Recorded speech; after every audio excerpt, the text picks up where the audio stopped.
Bonjour Hélène Billier, professeure de violon et coach professionnel. Aujourd'hui, je vais vous parler de la méthode Suzuki en quelques points pour que vous compreniez bien. C'est une méthode qui a été mise au point par Shinichi Suzuki, qui avait remarqué que les enfants, dès leur plus jeune âge, apprenaient sans aucun problème leur langue maternelle, quelle que soit la difficulté de cette langue. Alors il s'est dit, bingo, le violon, c'est soi-disant l'instrument le plus difficile, donc je vais utiliser la méthode de l'apprentissage des langues étrangères pour l'adapter au violon. Voilà. Alors c'est une méthode Suzuki qui, il est vrai, est très adaptée aux enfants et notamment aux petits-enfants dès le plus jeune âge, primaire, collège, voilà. Et donc j'utilise cette méthode parce qu'on a quelques fondamentaux qui sont très intéressants. Alors le premier fondamental, c'est l'écoute active. On va éduquer l'oreille de l'enfant. On va lui faire écouter du violon régulièrement, des petites vidéos ou des audios des premiers morceaux qu'il va jouer, notamment les variations de Suzuki. Voilà, pour lui faire écouter de la musique de qualité.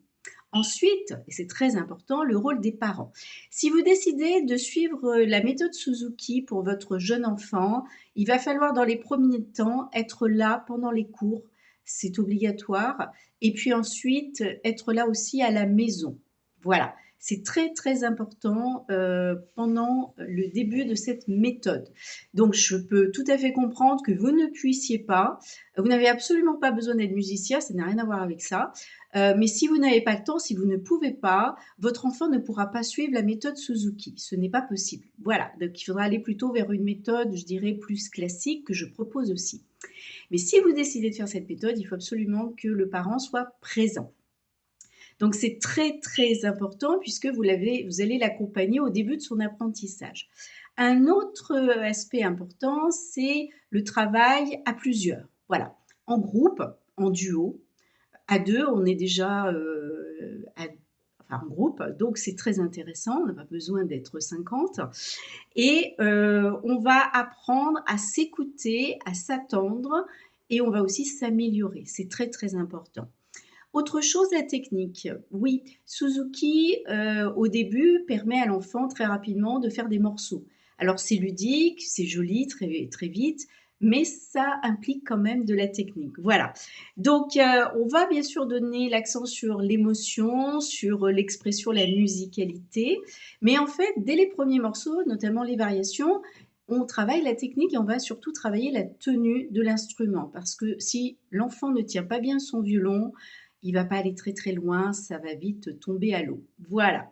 Ensuite, le plaisir de jouer quand même, parce que c'est la base.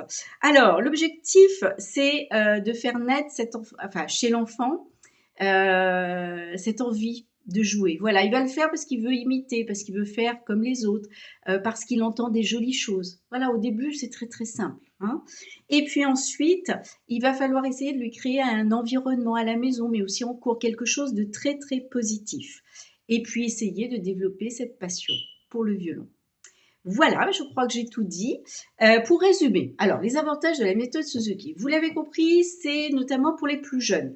Hein, ça peut être une approche plus ludique au départ, qui n'empêche pas une certaine technique et régularité, et en tout cas présence des parents au début de l'apprentissage. Ça va permettre de développer très précocement l'oreille, la musicalité, d'accord, la mémorisation, puisqu'au début, les enfants ne lisent pas la musique. Ils vont vraiment imiter en faisant par cœur. Et puis ensuite, bien sûr, on va apprendre à l'enfant à avoir confiance en lui. Et puis, à motiver l'enfant par la régularité, le travail et les résultats qui vont avec. Voilà, c'était donc Hélène Billier, professeure de violon. Dans une autre vidéo, je vous explique la méthode classique type conservatoire que j'utilise pour compléter la méthode Suzuki ou pour tout simplement adapter.